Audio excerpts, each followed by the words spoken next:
Every now and again, when I have no idea what the hell I want to play for a game on my days off, I find myself staring aimlessly at my Steam library like I'm watching paint dry for at least a modicum of entertainment.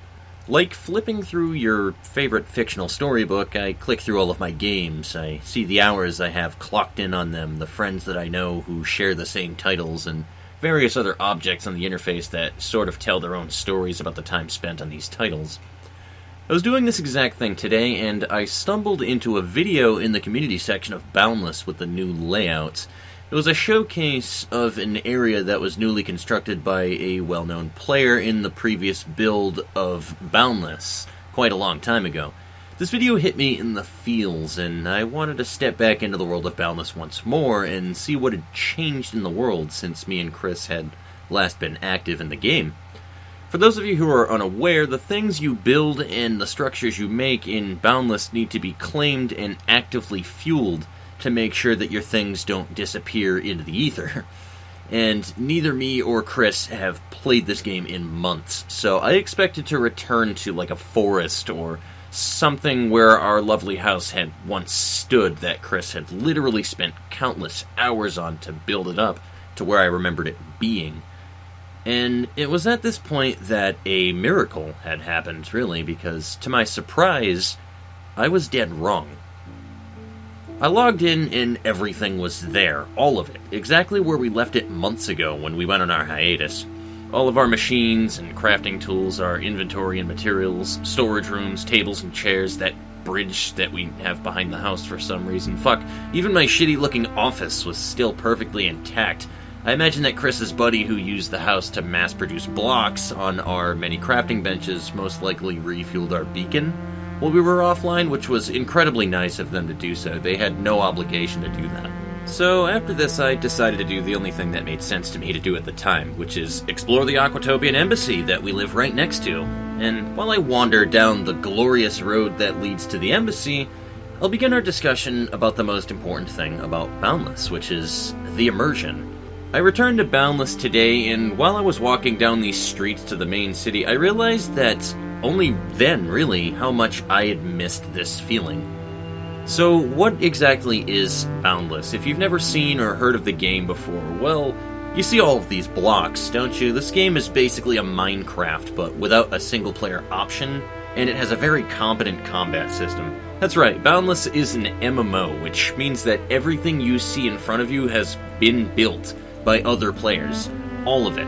The universe is segmented into a large number of planets, which are basically servers set in North America, Europe, and Australia, I believe. And you have a character that you gain experience on to expand the amount of things that you can do with said character, which is imperative to your progression, by the way. As you play, you learn about one of the most important systems, which is building. You can place beacons and make, I believe it's an 8x8x8 block on the world that's protected from other players unless you give them permission to do certain things. And you can also add land plots, claims onto this block and expand your land further out, which essentially means that griefing is damn near impossible in Boundless. All the game asks is for you to refuel the beacon and maintain that protection. And if it wears off, then the game will just start regenerating back to its initial state before you started building there. This is how, mining is handled in the game as well, because it, shuffles the ores in certain stone layers. Boundless isn't just about building, of course. There's a large amount of the game dedicated to exploration, and I believe I counted 46 planets in the game as of right now. And with that many worlds in the game, why wouldn't you go out and explore? Worlds are tiered in difficulty, which makes both the blocks and the monsters on the world more difficult, which means that you need to make your character more powerful to succeed in these places. This is where the community aspect of the game really kicks in. Boundless reminds me of the classic days of MMO games in the early 2000s, back when MMO games really emphasized the player to get out there and find a buddy, to mingle and get help. I'll scratch your back and you scratch mine kind of stuff. You know, the typical full circle that kind of still sits in my head from my classic days of playing Final Fantasy XI. As you may notice, players can make portals that are more or less permanent and can warp anyone who walks through them to a completely different area in the universe. Now, whether or not you are a hermit or a social butterfly in the Boundless universe is completely irrelevant, because these portal systems are an integral part of the game for travel, and have been put in place for the rest of the community to utilize and explore other planets for the resources that they each have. You see, every planet in Boundless has a number of things that you cannot get anywhere else in the game. These are usually just blocks in a specific color, so it's really more appealing to people who build and want to get a certain color scheme, but usually one planet is either like rich in coal, or rich in ores, or has a specific jewel that you need. I've never really done a lot of coverage on Boundless, but I can honestly tell you guys that in terms of its community and the immersion this game offers, I've never seen anything like it. I can't think of one single bad run-in with a player that I have ever had. Everyone was always friendly, and in most cases asking me if I needed help with anything. The more dedicated players of this game are often running entire settlements of other players and tending to those players' needs and such.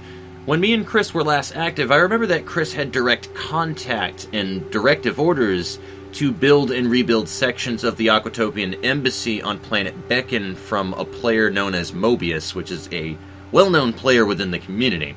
Aquatopia, mind you, was always a well-known staple in the Boundless community as well, even in the previous build. If you can find a portal in a settlement, you were very likely to find your way back to Aquatopia if you kept going through portal after portal after portal. It's hard for me to really tell you why I like this game so much, because there's just so much that is here, in all honesty. You have a customizable character with skills that you can specialize to fit a certain role, as well as the option to create multiple characters as well. The building I already went over, but it's a great system. There's also a combat system in the game. It's not overly frustrating and challenging, but while also not being super simple and pointlessly boring. The combat, mind you, mixed with exploring, is the primary and most efficient way to obtain ort shards in the game for fueling portals. So it is needed to get somewhere with creating portals, unless you have a buddy that can do it for you. Speaking of materials, there's also a well-needed mining system in the game that you need to adapt to as well for getting things like copper and iron, or even the more precious materials like amethyst. And like I said, it's deceptively a bit more complicated than it seems. A lot of things in this game are. Finding diamond in Minecraft, for example, is an absolute ball ache when it comes to mining for me, but mining in Boundless on a planet with a composition being 2% made of diamond is incredibly fucking easy, because me and Chris know how to do it. Our last session that we did, I think we had like 300 rough emeralds or some shit, which is about equivalent to 30 emeralds for crafting, after you convert them to the refined emeralds that you need. And if nothing else in this game, again, it has a community to it. I can't promise you that everyone is super active and such, and the game will seem dead at first, but there are people in its community. And when you overcome that knowledge curve of what you need to know, what you need to do, then it becomes stupidly fun, as many other games do. Hit me up if you guys want to see another video on Boundless in the future that explains the actual mechanics more in detail if you want, but I'm going to leave it there, because I really just wanted to show you guys the scale of this game, of me just walking through the various areas and see what Boundless achieves, because I've literally never seen another game do anything like what this game does. My final note for anybody considering getting the game is, well, to preemptively answer your question as to whether or not you should buy the game is, first off, do you enjoy Minecraft? Number 2, do you enjoy sandbox-style crafting games? And then finally, do you enjoy MMO games? If the answer is yes to any of those 3, you may want to consider taking a swing at it. The game is $40, so it's a bit more expensive than your typical sandbox game on Steam, but there is some real quality and charm here, and it's also got a lot of polish on it as well. It's not a buggy mess. If you're going to get your money's worth out of the game, however, guys, do not play it solo. Dear God, just don't. Find a buddy or two to join and play together with, and preferably find a Discord community. I believe there's an official Boundless Discord out there for starters, and if not, then the Discord that I'm using right now is the Aquatopian Empire.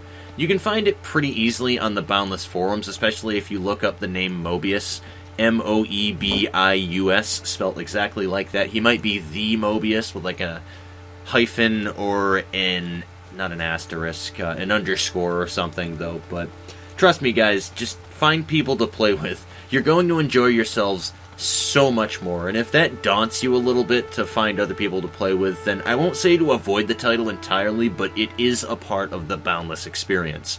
On that note, guys, take it easy. I'm the hell out of here to fuck off on Code Vein. I spent way too much time writing this script, so take it easy, guys and gals.